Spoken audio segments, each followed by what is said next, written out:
On February 4, 2019, Russian prosecutors announced that they were reopening the investigation into the Dyatlov Pass incident. This is one of the most puzzling mysteries of the modern era. In January 1959, Igor Dyatlov was a 23-year-old radio engineering student at the Ural Polytechnical Institute. Dyatlov was an elite skier and hiker, and he assembled a group of 9 fellow students to accompany him on a 16-day expedition that would cover 305 km across the North Ural Mountains of Otorten and Kolat-Syakhl. The 8 men and 2 women all had Grade 2 hiker certification with ski tour experience, and after completing the upcoming expedition, they would receive what at the time was the Soviet Union's highest certification possible, Grade 3. In the early morning of January 25, 1959, the group arrived by train at the town of Evdel, then took a truck to Vizhai, the last inhabited settlement before their trek. There, they purchased loaves of bread to add to their supplies. On January 27, they began their trek, and the next day a member of the group, Yuri Yudin, complained of feeling unwell and returned to Vizhai. The remaining 9 continued on. They included Igor Dyatlov, Yuri Doroshenko, Ludmila Dubinina, Yuri Krivonishenko, Alexander Kolovatov, Zinaida Kolmogorova, Rustem Slobodin, Nikolai Thibault-Brignoles, and Semyon Zolotaryov. On January 31, the group arrived at a wooded valley where they cached surplus food and equipment that they intended to use on the way back. The next day, February 1, 1959, they began to move through the pass that would come to be called the Dyatlov Pass.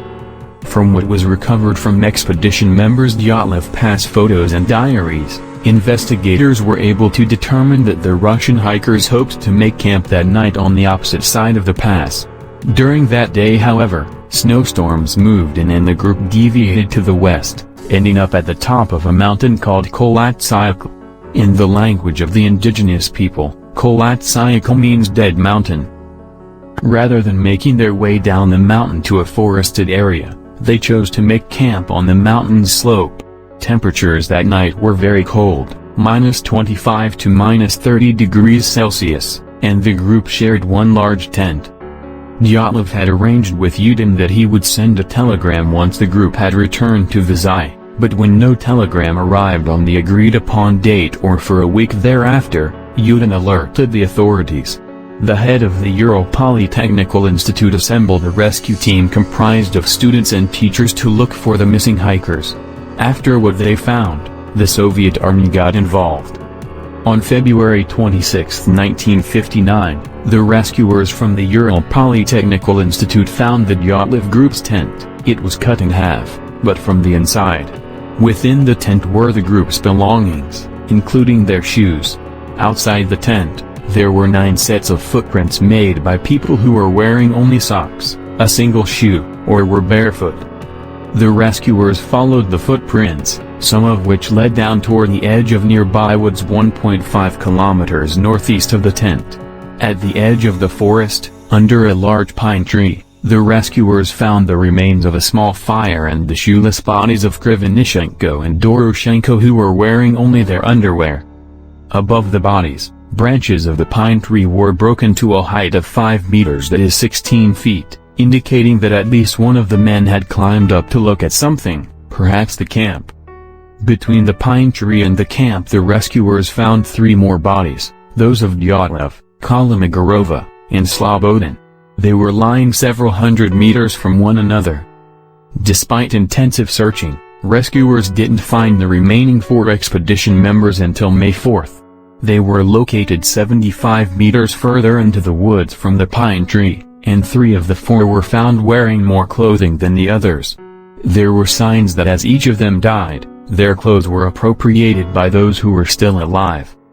Dubinina's foot was found wrapped in a piece of Krivonishenko's wool pants, and Zolotaryov was found wearing Dubinina's coat and hat.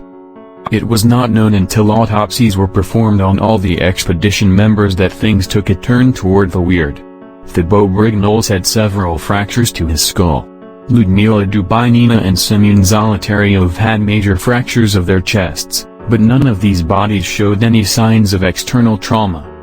The doctor examining the bodies described the force needed to cause the fractures as being comparable to a car crash. It was as if they had been subjected to a high level of pressure.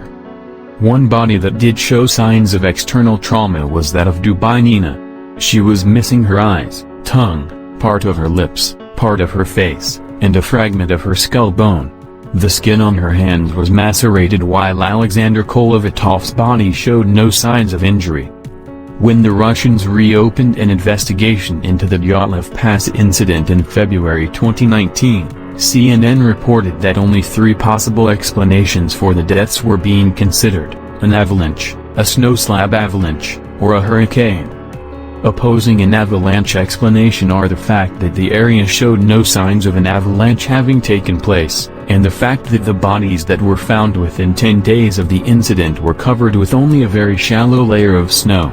Since the incident, over 100 expeditions to the same area have taken place, and none has ever reported an avalanche. A snow slab avalanche occurs when a weak layer of snow lies beneath a snowpack. When this weak layer breaks off, it pulls all the layers on top of it down the slope. Alexander Zolotaryov was studying for his master's certificate in ski instruction and mountain hiking, and neither he nor Igor Dyatlov would have been likely to camp anywhere that could be in the path of a potential avalanche. The possibility of a hurricane in the northern Ural Mountains is remote at best. Following the incident, the pass was named the Dyatlov Pass in honor of the group. At the Mikhailov Cemetery at Yekaterinburg, a monument was erected for the 9 students. Still, no one can exactly tell what would have been happened with those 9 students. It is still a mystery.